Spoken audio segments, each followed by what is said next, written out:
This is Daily Flash with your hosts, Andrea Jackson and Mitch English. Trending news and entertainment. This is Daily Flash.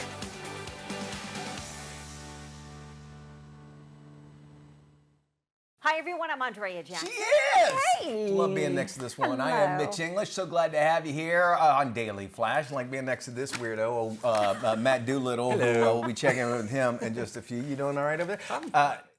I like your new your feature podium. I came in to a nice little surprise yesterday from old Mitch English. Very nice. Yeah. I was like, let's give Matty a nice. He had this. What'd you call it? School I principal. told him the principal podium. He had this big old podium. It hurt to move that thing some It days. did. Glad to I have ran you into it a few times. take care of you that way. Matt, the only thing that looked better on you is what they're calling a mini mullet. It's coming back. I had one in middle school. Don't put me back. We in all this. did. I was a fat little kid with a mullet. That did not The end well. bros are loving the mini mullet. They're coming back. The guy who played Elvis, what's Austin Butler? Yeah. He has one now, as well as Irish actor Paul Mescal. Anyway, they're talking about this. There's like, just because their hair kind of went a little bit longer. And now let me tell you also, you had mullets. I had a beautiful mullet. Now I had to go to church every Sunday, right? Okay. So I had it where it was basically a faux hawk, right? Okay. So this is 1984, 85, right? Okay. So it was thinner than this on the side, and it went down, and my mane went all the way down here, and it had this beautiful, had long locks. It was beautiful, it was curly and all that. But on Sunday, I was able to like part it over and then push it back, like kind of take it in so you couldn't see it hanging down. Got like ya. that. So at church, I looked really good, but Monday through Friday, I had this great little mullet. Anyway, they're saying the mullet is making a comeback. They're saying GQ magazine is actually getting on it. You like it? Party in the back? Business in the front, party in the back. Why not? I say, here's the thing. It just came like about 8 years too late for me because my hair's never gonna. I tried to grow out my hair. It's not. And I even here. Can I sidebar everything? Sidebar. Would you? I have this barber I just found, and because my other one moved away, is bald.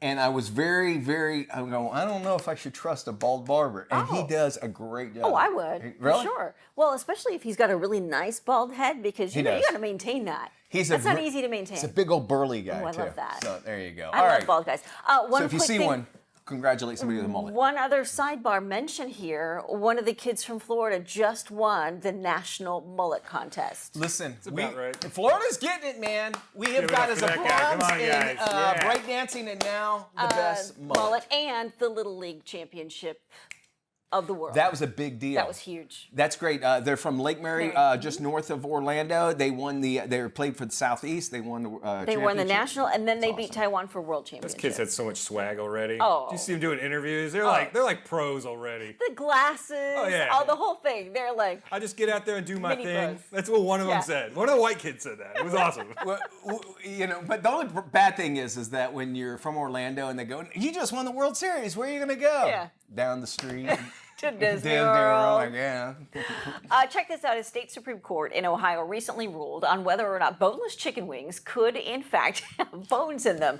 This is what your state lawmakers are working on, folks. The decision follows a customer's claim that he suffered injuries after dining at a wing joint. He says he ordered his usual boneless wings, Parmesan garlic sauce. That's when he felt a bite-sized piece of meat go down the wrong way. 3 days later, he went to the emergency room. Doctor discovered a long, thin bone had torn his esophagus, caused an infection. The customer sued, saying the restaurant failed to warn him that their so-called boneless wings could contain bones. The state court determined that boneless wings refers to a cooking style, and the customer should have been on guard against bones since it's common knowledge that chickens have bones in them. Well, first off, ask where chicken nuggets come from then, too, because there's no bones inside this. It seems like it's not a reasonable understanding that if you say boneless, that they're not going to have anything in there. I can see if like tendons or whatever. I mean, but as far as the bone, this guy could have died altogether and had medical, obviously, issues out of all this too. So I think this is, big chicken is involved somewhere along the lines, and there are going to be, no matter what, if you have a boneless chicken, there's going to be some bones. Apparently, it's going to go through there. Is it because the McRib has no ribs in it that we have a false sense of security? You don't. And I don't think it has meat in it. It's just a gelatinous form of a rib thing. But man, I love them. I love them. And by the way, if they ever say they're going away, they're not. It's a big scam, by the way. We are going away, but I promise we'll be back right after this.